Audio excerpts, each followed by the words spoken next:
Saya akan dengan segera saja masuk ke dalam apa yang ingin saya bagikan hari ini. Sebagaimana saya katakan 2 minggu yang lalu bahwa pada bulan Mei ini kita masuk ke dalam tema yang baru di JPCC. Sebuah tema yang kita sebut Taste and See that the Lord is good. Kecaplah dan lihatlah betapa baiknya Tuhan kita itu. Dan saya berikan judul apa yang ingin saya bagikan pada hari ini. The goodness of my God. The goodness of my God. Kebaikan dari Tuhanku. Kenapa saya tambahkan sini my God, bukan cuma sekedar the goodness of God. Karena buat saya untuk bisa mencicipi dan merasakan kebaikan Tuhan adalah sebuah hal yang personal, sebuah hal yang pribadi. Yang gak bisa kita cuma sekedar dengar bahwa Tuhan baik, tetapi kita merasakan dan mencicipinya sendiri bahwa yes, God is good. Dalam Mazmur 34 ayat 9 dikatakan begini, ini yang menjadi dasar daripada tema kita selama bulan Mei ini. Dikatakan kecaplah dan lihatlah betapa baiknya Tuhan itu. Berbahagialah orang yang berlindung padanya. Taste and see. Kecap dan lihatlah. Mengecap artinya merasakan, mencicipi dan mengalami. Itu yang kita sebut sebagai tasting, merasakan. Kita mencicipinya, ada sesuatu yang kita alami secara pribadi. Lihatlah di sini bukan cuma sekedar berbicara tentang observasi, kita melihat, mengobserve, tetapi lihat di sini dalam konteks mengalami untuk mengerti. Kalau saudara pernah berbincang-bincang dengan orang dalam bahasa Inggris, saudara mungkin mencoba menjelaskan sesuatu dan ada orang yang berkata begini, oh ya, I see. Bukan diterjemahkan seperti ya saya melihat, bukan, tetapi ya saya mengerti. I understand, I get it. Mazmur mengatakan kepada kita semua, Raja Daud mengatakan, taste and see. Kecaplah dan lihatlah dan understand, to experience and understand betapa baiknya Tuhan kita. Saya akan menunjukkan beberapa foto-foto makanan kesukaan saya. Dalam saya traveling, saya menemukan beberapa makanan yang buat saya ini paling delicious in my own opinion. Saya akan menunjukkan foto-foto ini untuk menunjukkan betapa saudara bisa observe sesuatu tanpa merasakannya. Foto yang pertama adalah dari sebuah restoran di New York yang namanya Peter Luger Steak. Coba bisa dikeluarkan. Nah, bentuknya kayak gini. Bagi yang demen steak, anak saya yang cowok namanya Ethan di sini suka banget steak. Kalau melihat ini langsung keluar air liurnya. This is rated one of the best, if not the best steak di Amerika pada saat ini. Selama belasan tahun mereka, bahkan puluhan tahun. Peter Luger Steak rasanya luar biasa. Tapi saudara saat ini cuma sekedar bisa melihat fotonya saja. Yang berikutnya, saya suka banget sama namanya ramen. Saya menemukan buat saya ini adalah ramen terenak yang pernah saya temukan di Jepang. Namanya banyak yang berdebat dengan saya, bukan ini yang terenak. But this is according to my opinion.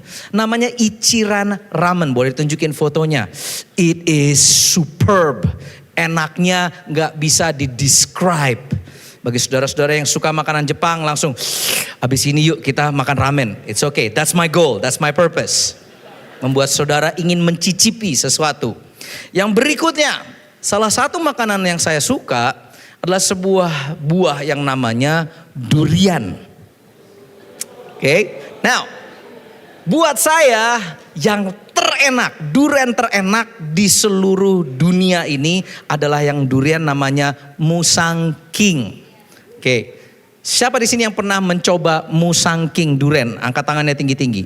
Oke, alright. Siapa di sini yang pernah merasakan Ichiran Ramen di Jepang? Angkat tangannya tinggi-tinggi. Alright, nggak begitu banyak. Siapa di sini yang sudah pernah makan steak Peter Luger Steak di New York? Angkat tangannya tinggi-tinggi. Ada beberapa tadi, ada 2 di sini, ada lagi 3 di sini. 3 orang pernah merasakan. Perhatikan baik-baik. Waktu saudara melihat gambar ini, saudara melihat foto ini, saudara hanya sekedar melihat, mengobserve. Betul?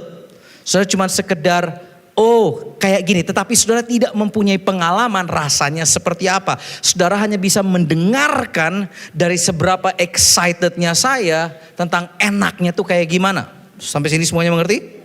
Looking is casual. Melihat itu casual, sambil lalu. Tetapi mencicipi membutuhkan komitmen. Ada harga yang harus dibayar pada saat kita bilang saya mau coba, saya mau merasakan itu.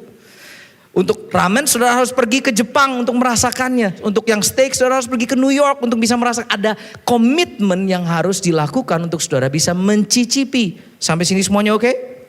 Melihat saudara bisa lakukan dari jarak jauh. Tetapi mencicipi harus dalam jarak yang dekat. Setuju? Melihat is an external experience, adalah pengalaman yang eksternal. Tetapi mencicipi itu pengalaman internal. Artinya segala sesuatu yang saudara cicipi, saudara rasakan, saudara makan, pasti akan menjadi bagian dari tubuh saudara. Betul? Kalau saudara sekedar melihat, dari jauh juga bisa melihat. Saudara bisa melihat menu di restoran. Tetapi sebelum saudara mencicipi makanan yang ada di menu tersebut, saudara cuma sekedar melihat dan tidak menjadi bagian dalam kehidupan saudara. Melihat, it doesn't cost anything. Tidak membutuhkan sepeser pun. Tidak ada harga yang harus dibayar. Tetapi untuk merasakan, saudara harus menginvest di dalamnya. Ada harga yang harus dibayar. Now, perhatikan baik-baik. Dari 3 foto yang tadi saya tunjukkan, banyak dari saudara belum pernah mencicipinya. Jadi saudara tidak mempunyai bayangan rasanya seperti apa. Betul?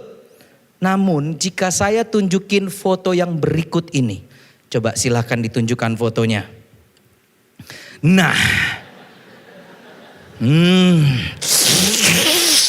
Dan semua anak-anak musik semuanya tahu ini udah pasti ini makanan sehari-harinya anak musik. Coba foto yang berikutnya. Oh my goodness. Berapa banyak dari saudara yang sudah pernah makan Indomie? Angkat tangannya tinggi-tinggi yang sudah pernah makan Indomie. Oke, taruh, jangan turunin. Enak atau enggak? Enak. Why? Kenapa saudara bisa dengan cepat, ada yang langsung, wah gitu langsung, abis ini yuk kita makan di warung yuk, makan Indomie aja yuk cukup kayaknya. Karena apa? Kalian, saudara dan saya sudah pernah merasakan dan bisa bersaksi tentang betapa enaknya makanan tersebut. Are you getting this? Taste and see that the Lord is good. Masalahnya adalah ini. Seringkali kita nggak bisa mengapresiasi rasanya seperti apa, kebaikannya seperti apa. Karena kita tidak mau mengalaminya sendiri. Itu sebabnya saya tulisnya begini. It's hard to appreciate the value of something that you have not invested in. Sulit untuk kita mengapresiasi nilai dari sesuatu hal yang kita tidak pernah investasikan, yang kita nggak pernah alami, yang kita nggak pernah punya pengalaman. Kita nggak akan bisa mengatakan bahwa durian itu enak jika kita tidak pernah mengalaminya. Itu sebabnya sangat sulit untuk saya menceritakan tentang keenakan durian kepada orang-orang bule. Karena buat mereka ini bentuknya kayak apa ya, kok banyak duri-duri kayak gini. And you're telling me it's good. Dan pas dibuka, belum mereka memakan aja mereka sudah mencium baunya. Oh my gosh, katanya mereka. Baunya aja kayak gini, mana mungkin rasanya enak. Are you getting this? It's hard to appreciate. Now, hari ini apa yang akan saya bawakan, saya banyak banget yang namanya slides. Jadi saudara siapkan saja. Jadi kalau saya cepat, nanti saudara tinggal foto aja. Saudara simak, saudara baca, saudara taruh di notes untuk saudara baca di lain kesempatan. Mengapa begitu banyak orang? Ini pertanyaannya. Mengapa masih begitu banyak orang yang ragu-ragu untuk mencicipi kebaikan Tuhan? Mencicipi. Mereka mungkin pernah dengar tentang kebaikan Tuhan. Saudara mungkin datang ke gereja, saudara tahu bahwa Tuhan baik. Tetapi mungkin. Ada beberapa dari saudara di sini yang masih belum mau menyelam, belum mau mengalaminya, belum mau hidup bersama dengan Tuhan. Ingat yang tadi saya katakan, mencicipi itu internal. Menjadi bagian dalam kehidupan kita, bukan eksternal. Kalau eksternal itu cuma melihat, memandang, mengobservasi. Oh kayak gini toh, oh gereja kayak gini, oh Tuhan kayak gini. Tetapi banyak dari kita di gereja hanya datang ke gereja, mendengar dan menyanyikan tentang kebaikan Tuhan karena dibaca yang ada di lirik dan di screen di depan saudara. Tetapi saudara belum mau mengalaminya dalam kehidupan saudara. Bahkan lebih sering, kebanyakan dari kita ngomel, komplain bahwa Tuhan tidak adil, Tuhan tidak baik dalam kehidupan kita. Yang ada dalam dunia ini dan ini yang menjadi tension yang diceritakan dalam Alkitab bahkan dari Kejadian pasal yang pertama. Ini tension dalam dunia ini. How can God is good but all these things, semua hal yang terjadi di sekeliling kami kok gak baik. Kejadian pasal yang pertama mengatakan bahwa in the beginning, pada mulanya Tuhan menciptakan segala sesuatu. Selama 6 hari dia mengerjakan semua, dia menciptakan langit dan bumi, dia menciptakan semua hewan dan menciptakan semua. And at the end, di hari yang ke-6 dia mengatakan begini, and it's all good. Segala yang Tuhan ciptakan baik. Ada amin gak sampai di sini? Sampai di sini kita masih percaya atau tidak ini? Segala sesuatu yang Tuhan ciptakan itu baik. Amin? Ini aja saudara masih belum yakin. Saudara masih belum percaya. And this is why tema taste and see menjadi sangat penting. Karena ini adalah dasar kekristenan kita. Dasar yang bisa mengubahkan kita, merespon kita di saat-saat kejadian yang tidak kita inginkan hadir dalam kehidupan kita.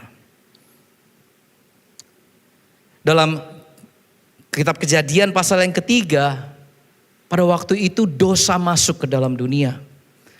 In the beginning God created everything and everything was good. Betul?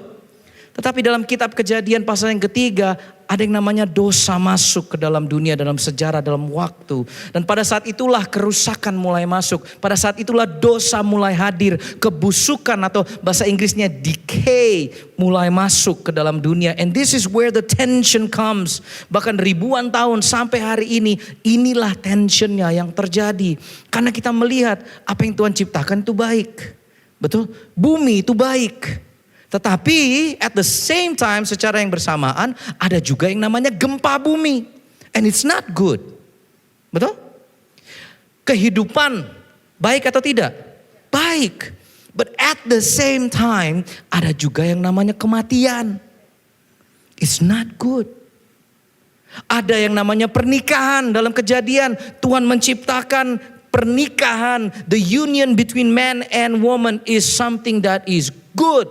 Tapi zaman yang sekarang, di generasi kita sekarang yang namanya pernikahan, union between man and woman sudah dikorup sedemikian rupa sehingga adanya namanya pernikahan dan perceraian dan lain sebagainya. And it's bad. Dan itu yang membuat banyak orang berkata, bagaimana mungkin Tuhan itu baik? And this is why realita daripada Roma 8 ayat 28 itu sangat luar biasa. Karena ini tulisan daripada Roma 8 ayat 28. Kita tahu sekarang, dengarkan saya baik-baik. Kita tahu sekarang bahwa Allah turut bekerja dalam segala sesuatu. Semuanya katakan segala sesuatu. Segala sesuatu artinya segala sesuatu. Bahwa Allah turut bekerja dalam segala sesuatu untuk mendatangkan apa? Kebaikan bagi mereka yang mengasihi Dia. Yaitu bagi mereka yang terpanggil sesuai dengan rencana Allah. Now this changes everything. Karena artinya segala sesuatu yang Tuhan buat itu baik adanya. Dan segala sesuatu yang tidak baik yang bisa terjadi dalam kehidupan kita. Firman Tuhan mengatakan Allah turut bekerja dengan segala sesuatu untuk mendatangkan kebaikan bagi saudara dan saya.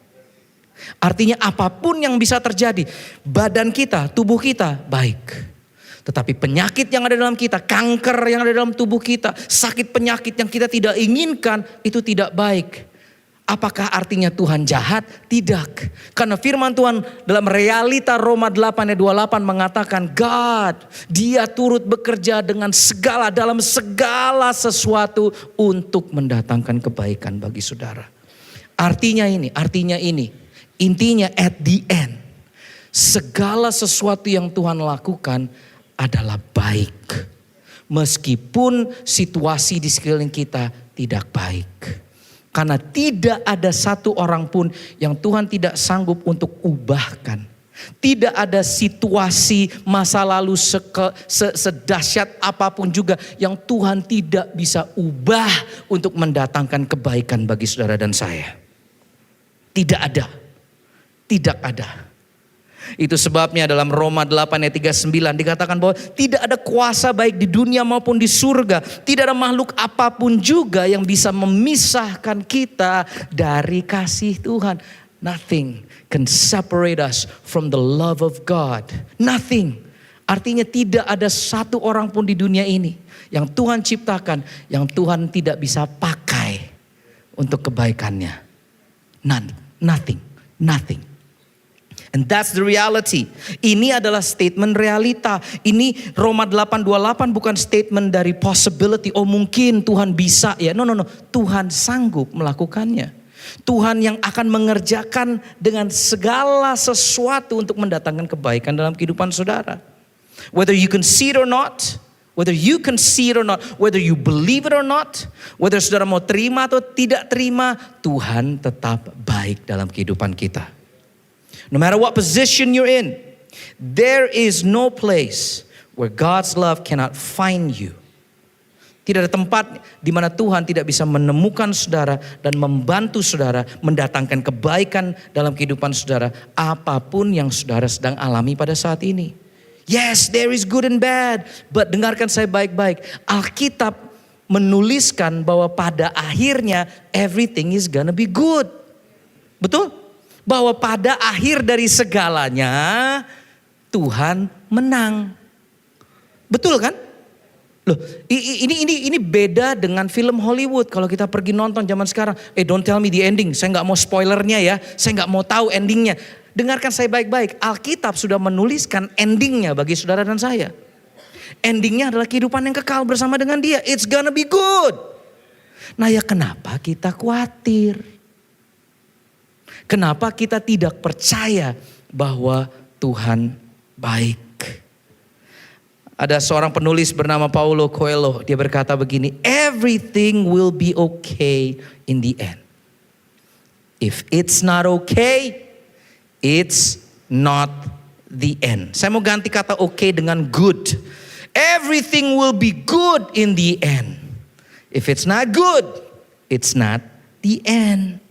Segala sesuatu akan baik pada akhirnya. Artinya jika belum baik, ya artinya ya belum berakhir Bapak dan Ibu sekalian. Masalahnya adalah karena kita hanya bisa melihat this portion of time in our lives. Kita hanya bisa melihat dari kita lahir sampai kita mati. Kita bisa melihat sekeliling kita hanya dari porsi waktu yang kita terima. Tetapi Tuhan kita, firman Tuhan menyebutkan Dia sebagai Alfa dan Omega. Dialah yang awal, Dialah yang akhir. Dia bisa melihat semuanya. Apa yang saudara lihat sekarang sebagai bencana, tragedi, musibah yang terjadi dalam hidupmu, Tuhan bisa melihat akhirnya. Dan Tuhan katakan, firman-Ku mengatakan bahwa in the end it's always good. Halo. Masalahnya kita gak mau percaya. Masalahnya kita gak mau mencicipi dan mengecap kebaikan Tuhan secara internal di dalam kehidupan kita. Tuhan kita itu baik bukan karena gereja yang ngomong, bukan karena lagunya ngomong Tuhan baik. God is good. Si ketahuan banget umurnya kan semuanya kan. And all the time. Kita tahu ini semua. God is so good. Semua? God is so good. Lagi. God is so good. He's so good to me. Nyanyinya gampang. Oh, kalau kita ngomong God is good all the time. And all the time God is good. Beneran. Saudara bisa mengeluarkan kata-kata itu dari hati yang mengalami kebaikan Tuhan atau tidak. Saya berdoa hari ini bahwa firman Tuhan ini bisa membuka mata dan hati saudara. Agar saudara sadar betapa baiknya Tuhan dalam kehidupan kita. Yang pertama, kebenaran pertama yang saya pelajari tentang kebaikan Tuhan. Yang saya lihat dalam kehidupan saya adalah ini. God is more concerned to work His goodness within you rather than what is outside of you. Tuhan lebih tertarik, lebih prihatin untuk mengerjakan kuasa kebaikannya di dalam diri saudara dibandingkan Dia mengerjakan kebaikannya di luar saudara. Artinya ini, yang saya temukan adalah pada saat kita berbicara tentang kebaikan Tuhan, yang di kepala banyakan dari kita adalah kita mengejar berkatnya Tuhan.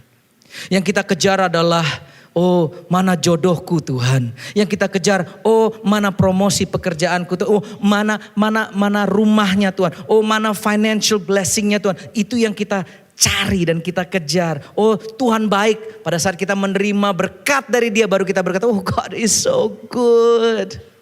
Betul? Tetapi ini yang saya pelajari selama puluhan tahun berjalan bersama dengan Tuhan, bahwa Tuhan lebih tertarik mengerjakan kuasa kebaikannya di dalam saudara dan bukan di luar saudara. Itu bonus. T.D. Jakes, seorang hamba Tuhan yang sangat luar biasa, mengatakan sebuah quote yang luar biasa. Dia katakan begini, God is not preparing the blessing for you, but He is preparing you for the blessing. Saudara lihat perbedaannya dari mana? Bahwa Tuhan tidak sedang mempersiapkan berkatnya. Yang kita cari selalu berkatnya. But God is actually preparing you for the blessing. Artinya Dia mau bekerja di dalam saudara. Membuat saudara siap untuk menerima segala kebaikannya. Bukan cuma sekedar Dia mau memberikan semua yang kita doakan. Firman Tuhan mengatakan begini, Efesus 3 ayat 20. Bagi Dialah, perhatikan. Bagi Dialah yang dapat melakukan jauh lebih banyak daripada apa yang kita doakan atau pikirkan. Perhatikan, seperti yang ternyata dari kuasa yang bekerja apa? Di dalam kita. The power within us, He's working within us. Itu yang Dia cari. Dan Dia sanggup memberikan semua yang saudara doakan. Tetapi yang terlebih dahulu yang harus diubahkan, yang harus digodok, ada di dalam kita untuk keluar. Are you okay with this, church? Itu sebabnya dalam Alkitab yang 2 minggu lalu saya katakan dan khotbahkan. Itu sebabnya buah roh itu sangat penting dalam kehidupan saudara dan saya. Bahwa buah roh adalah kasih, sukacita, damai sejahtera, kesabaran, kemurahan, kebaikan, kesetiaan, kelemah lembutan, penguasaan diri. 9 flavor, 9 rasa, 1 buah. Karena cuma ada 1 buah, 1 buah roh. Tapi ada 9 rasa dan semua yang ditulis 9 hal tersebut itu mengerjakan di dalam kita. Betul? Patience, joy, love. Itu semua dari dalam. Tuhan lebih tertarik mengerjakan kebaikannya di dalam kehidupan saudara.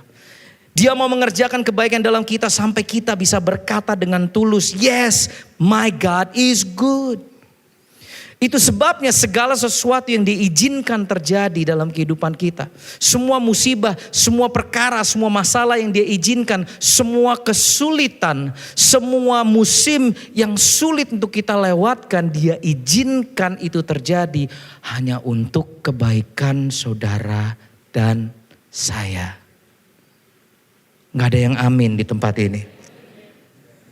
Tuhan maksudkan itu semua untuk kebaikanmu dan kebaikanku. Karena sifat Tuhan adalah baik. Gak bisa diganggu gugat. God is good. Seperti gravitasi bumi yang sudah menjadi hukum. Artinya it's mutlak nggak bisa enggak. Nggak bisa, oh kalau di Mojokerto nggak ada gravitasi. Kalau kita lompat dari gedung lantai tingkat 3, oh kita akan terbangnya ke atas. Nggak mungkin. Mau saudara dimanapun juga, saat saudara lompat, saudara turunnya kemana? Ke bawah, betul? Mutlak. Saudara mau bilang, oh enggak di Atlanta enggak kayak gitu kok. Enggak di Jepang enggak mungkin. Udah hukum, mutlak. It's the truth, kebenaran. Saudara mau percaya nggak percaya, the truth will always be truth. And the truth of the Word of God says, God is good. God is good. Meskipun jawaban Tuhan dalam doa kita seringnya kata tidak yang keluar. God is still good. Saya tulis di sini, the amazing thing about God is that even a no has goodness written all over it. Itulah ajaibnya Tuhan kita, dahsyatnya Tuhan kita. Bahkan kata tidaknya Dia buat kita, buat doa dan permohonan kita, sebenarnya ada kebaikan di balik itu semua. Berapa banyak dari saudara yang Tuhan izinkan untuk Tuhan tidak berikan permintaan atau permohonan doamu. Dan akhirnya setelah waktu berjalan saudara melihat, waduh untungnya waktu itu ya Tuhan gak jawab doaku ya. Untung Tuhan gak lakukan itu ya. Ada di sini mungkin yang saudara dulu, aduh Tuhan aku maunya dia, Tuhan dia, aku maunya sama dia. Tuhan, no. Dan sekarang saudara ngeliat ke belakang, oh my God untung gue gak sama dia. See, semuanya langsung, I know JPCC, I know. See, even his no has goodness written all over it. Seringkali kita berpikir bahwa Tuhan itu gak baik, Tuhan jahat. Kalau Dia tidak mengabulkan semua permohonan kita. Namun seringkali tidaknya Tuhan pun adalah bukti dari kebaikannya. Saya tulis begini, I cannot control everything that comes into my life. But I can choose what I magnify. Saya gak bisa mengendalikan segala sesuatu yang datang dalam kehidupan saya. Tapi saya bisa memilih apa yang saya besarkan. What I magnify, yang saya fokuskan. I may not have the power to change my season. But I can always choose my response. Saya gak punya kuasa, kekuatan untuk mengubah musim dalam kehidupan saya saat ini. Tetapi saya punya option, punya pilihan bagaimana saya bisa meresponi segala keadaan. Ada amin? See, God is more concerned in working His goodness within you, friends. Katakan ini bersama-sama dengan saya. Katakan keadaanku yang sekarang. Dengan yang keras. Katakan keadaanku yang sekarang bukanlah tujuan akhir yang permanen. Sekali lagi, keadaanku yang sekarang bukanlah tujuan akhir yang permanen. If it's not good, it's not the end. Kecaplah dan lihatlah betapa baiknya Tuhan.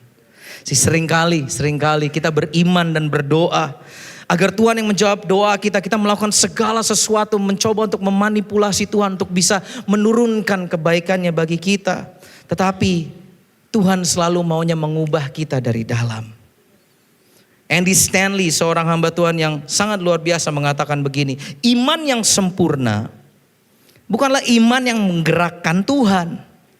Namun iman yang sempurna adalah iman yang menggerakkan kita untuk mempercayai Tuhan sewaktu Dia sedang berdiam.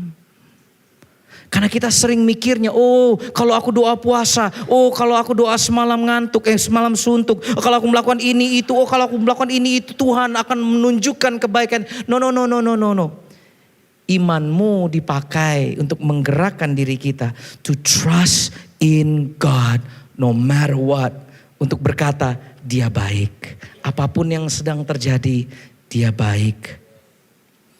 Tetapi kenapa Tuhan taruh saya dalam situasi seperti ini, Kak? Kenapa? Bagaimana caranya Tuhan bisa menunjukkan bahwa Dia berdaulat, bahwa Dia yang memegang kendali, bahwa Dia yang sedang melakukan ini semua adalah dengan Dia menaruh kita dalam situasi di mana kita nggak punya kendali. Karena kalau kita punya kendali, if we are in control, then we don't need God in life. Ngapain pula kita ngumpul kayak begini? Kalau kita udah, everything is under control. Pada saat kita bilang, it's out of my hands, God, do it. Nah, pada saat itulah Tuhan berkata, sekarang, you get it. Now you are seeing my goodness in your life. Begitu kita melakukan sesuatu dan tidak mendapatkan jawaban sesuai dengan keinginan kita, langsung kita, Tuhan gak adil, tidak ada keadilan di dunia ini. Hey, God is in control. He is good. Memang saudara pikir dia gak tahu apa yang sedang terjadi di Indonesia? Memang saudara pikir bahwa dia, saya gak tahu itu apa yang sedang terjadi di Jakarta. Oh my goodness, malaikat coba lihat ini, saya gak ngerti. No. Kita ketawa, tapi itu yang sedang saudara lakukan. Kita khawatir, kita berkata, Tuhan kenapa? Karena Tuhan bilang begini, ya kamu belum lihat endingnya. Endingnya is good.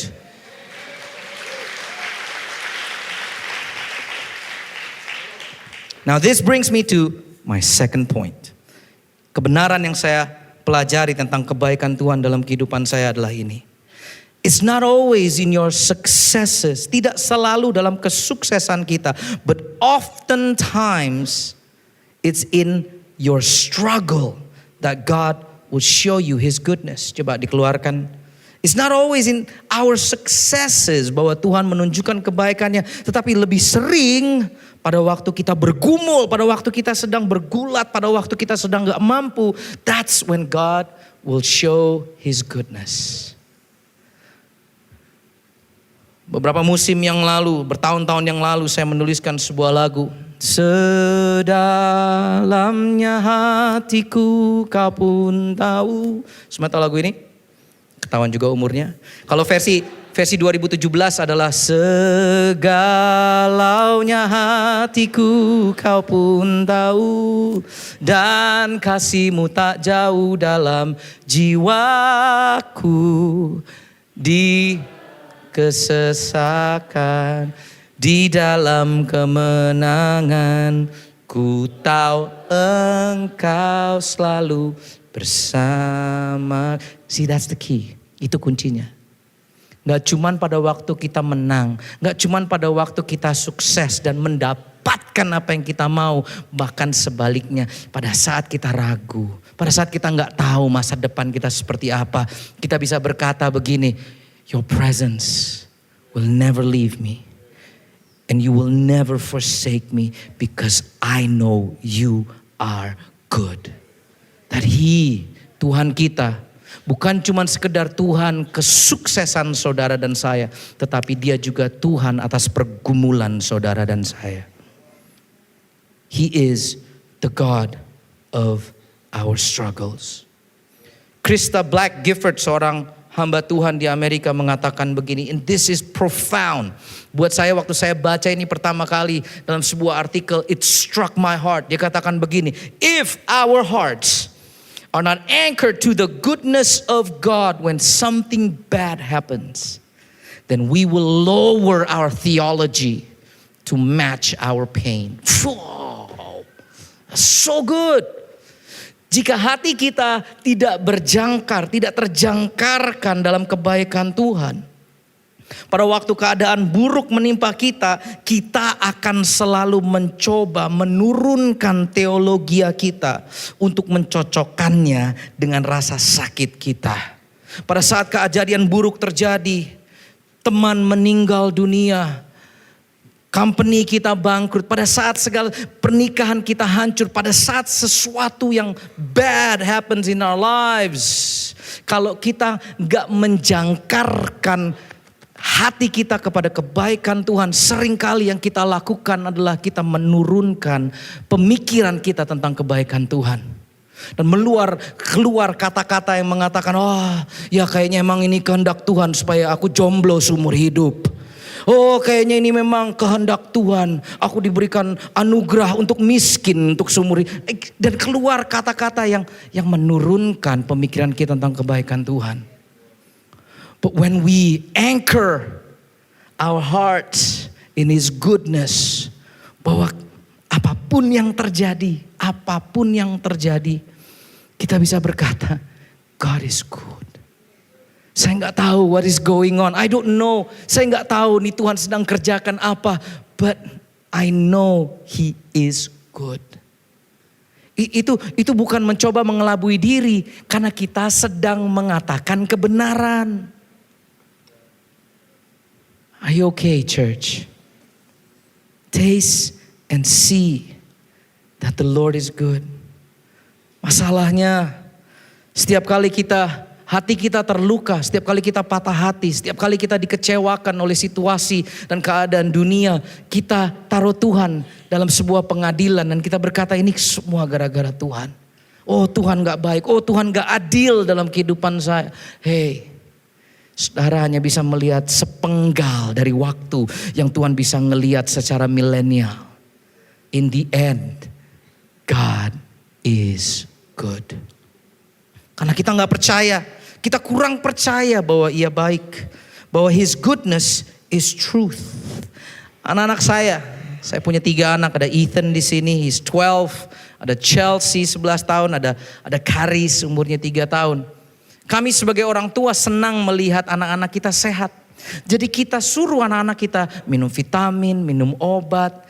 Kadang-kadang juga harus ada yang namanya VCO, virgin coconut oil. Dan pertama kali kita bilang, kamu makan ini, minum ini, this is good for you. Saudara tahu apa yang mereka lakukan? No dad. Tanya sama mereka. Biasanya orang tua, banyak orang tua di sini, pasti mereka berkata begini. Saya biasanya berkata begini, don't you trust me?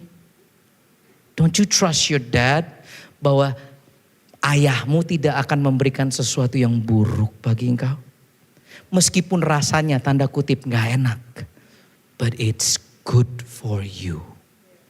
Are you getting this? Tetapi kita, Tuhan tidak mengabulkan doa kita sekali, 2 kali. Ngambek langsung. Tuhan jahat. Aku gak mau ke gereja. Aku mau pindah agama aja.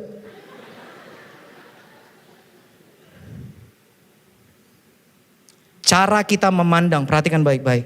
Cara kita memandang dan bergantung terhadap perspektif surgawi akan menentukan seberapa besar kita bisa menang di dalam dunia yang sedang hancur ini. Cara kita memandang, perspektif kita harus melalui perspektif Tuhan.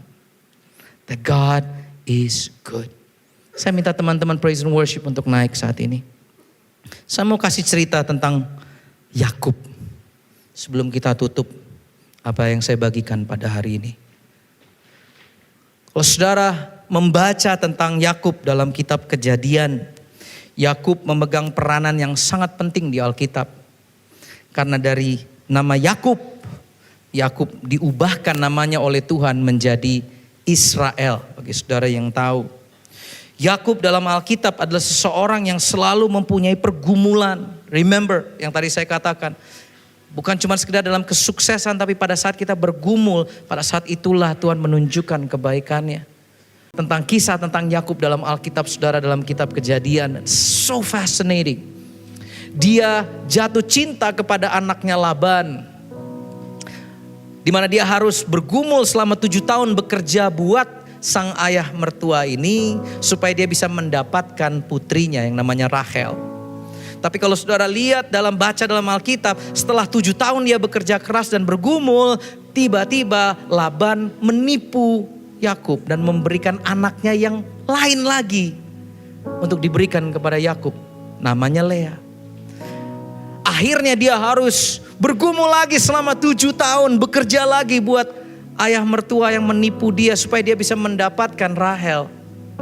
14 tahun dia bekerja dan firman Tuhan menuliskan suatu hari dia ada seorang diri dan tiba-tiba dia berjumpa dengan seorang pria. Kalau saudara mau membacanya nanti dalam kitab Kejadian pasal yang ke-32. Firman Tuhan mengatakan bahwa dia bergumul, tidak dikasih tahu mengapa mereka bergumul.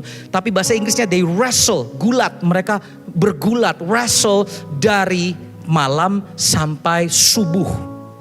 Mereka wrestle berdua dengan sosok pria ini. Dan firman Tuhan mengatakan bahwa pria tersebut atau orang tersebut ya adalah sosok daripada Tuhan Allah yang menjelma menjadi manusia. Dikatakan bahwa Tuhan itu berkata kepada Yakub, lepaskan diriku karena sebentar lagi matahari akan terbit. Dan saking dia ingin mengalahkan Yakub, akhirnya dipatahkan the hip of Jacob. Tetapi Yakub tidak mau melepaskan Tuhan dan dia berkata begini, aku tidak akan melepaskan Tuhan sampai Tuhan memberkati aku. Dia bergumul. Saudara mungkin pernah dengar cerita ini di Children Church. Dia bergumul sampai sang sosok ilahi ini kagum dan dia berkata begini. Dia berkata kepada Yakub, siapa namamu? Tanya orang itu. Yakub jawabnya. Dan orang itu berkata, namamu, perhatikan, namamu bukan Yakub lagi. Engkau telah bergumul dengan Allah dan dengan manusia dan engkau menang. Karena itu namamu menjadi Israel. Saudara boleh baca ini kitab Kejadian 32 ayat 24 sampai 31. Tuhan mengatakan kepada Yakub, namamu bukanlah Yakub lagi, engkau telah bergumul dengan aku dan dengan manusia dan engkau menang. Karena itu namamu sekarang menjadi Israel. Yakub berkata, katakanlah nama Tuhan. What is your name, Lord? Tetapi orang itu menjawab, tidak perlu engkau bertanya siapa namaku. Firman Tuhan mengatakan, lalu diberkatinya Yakub. Kemudian Yakub berkata, saya telah bertemu muka dengan Allah dan saya masih hidup. Dia bergumul dan menang. Dan akhirnya nama Yakub diubahkan, seseorang yang bergumul dalam hidupnya menjadi seseorang yang memenangkan pergumulan bersama dengan Tuhan dan Allah. Itu sebabnya nama dia menjadi Israel, yang menjadi nama bangsa yang dipilih oleh Tuhan. What an honor. Betul? Now, saya mau saudara ingat cerita ini. Karena 300 tahun kemudian ada kejadian lain lagi. Nah, dalam 300 tahun tersebut, Yakub menjadi ayah daripada bangsa Israel, mempunyai banyak keturunan. Dan bangsa Israel menjadi bangsa yang dipilih oleh Tuhan. Sampai suatu hari mereka ditangkap, mereka dibawa ke Mesir dan mereka menjadi budak. Ratusan tahun mereka menjadi budak. Mereka ditindas oleh orang-orang Mesir dan mereka mempunyai pergumulan yang sangat hebat. Dan 300 kemudian dari kejadian yang tadi, di mana Yakub bergumul dengan Tuhan, muncullah seseorang yang bernama Musa. Nah, saya akan bacakan apa yang terjadi dalam kitab Keluaran pasal yang ketiga. Saudara tahu mungkin ceritanya, di mana Musa berjumpa dengan Tuhan di padang gurun. Tuhan menunjukkan dirinya dengan ajaib. Dia membuat semak yang terbakar tetapi tidak terbakar sama sekali. Ada api tapi tidak terbakar. Dan dia memanggil Musa dan berkata bahwa Musa, engkau aku pilih untuk mengeluarkan bangsa Israel yang tadinya namanya Yakub. Bangsa Israel keluar dari pergumulan mereka, dari penindasan mereka di Mesir. Dan saya mau saudara perhatikan percakapan dalam kitab Keluaran pasal yang ketiga. Dikatakan begini.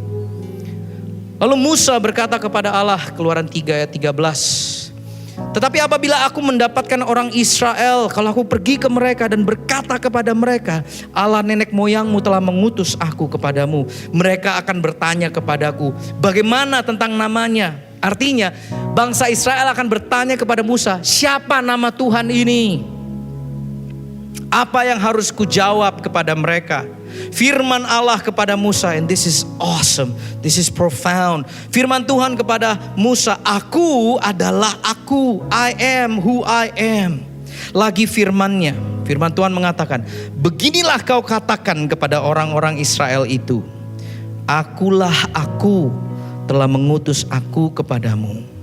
Selanjutnya berfirmanlah Allah kepada Musa, perhatikan ini. Beginilah kau katakan, tell them, this will be my name. Tell the people of Israel. Beginilah kau kita katakan kepada orang Israel, Tuhan, Allah nenek moyangmu. Akulah Allah Abraham. Akulah Allah Ishak. Dan perhatikan baik-baik. This is where is amazing.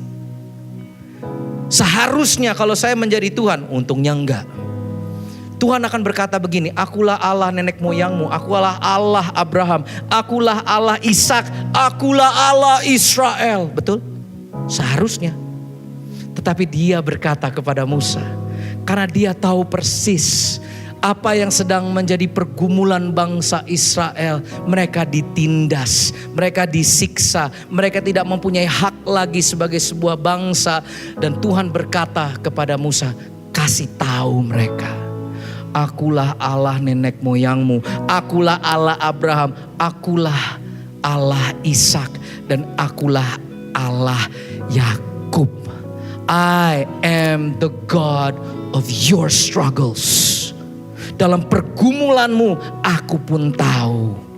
Aku mengenal, and I am still good.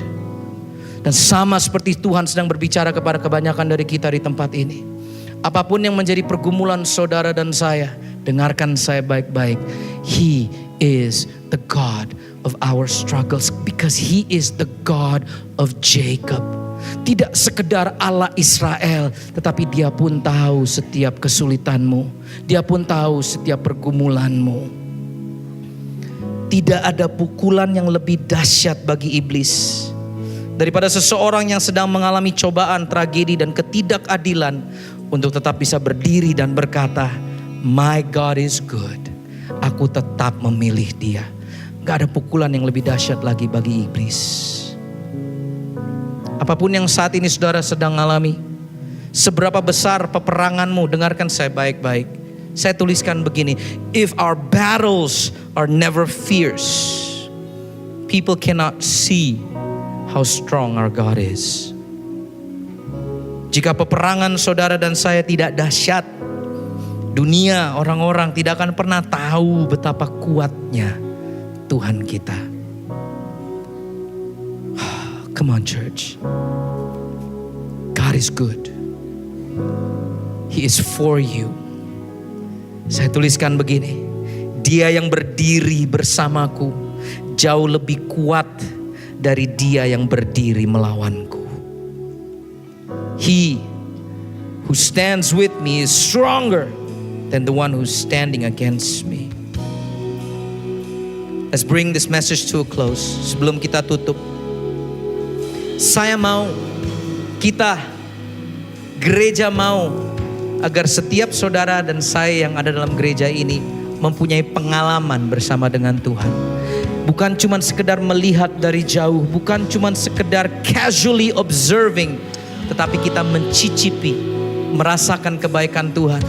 Ayub mengatakannya dengan sangat luar biasa di pasal 42 ayat 5. Dia berkata begini, dahulu pengetahuanku tentang Engkau hanya ku dengar dari orang saja, tetapi sekarang ku kenal Engkau dengan berhadapan muka.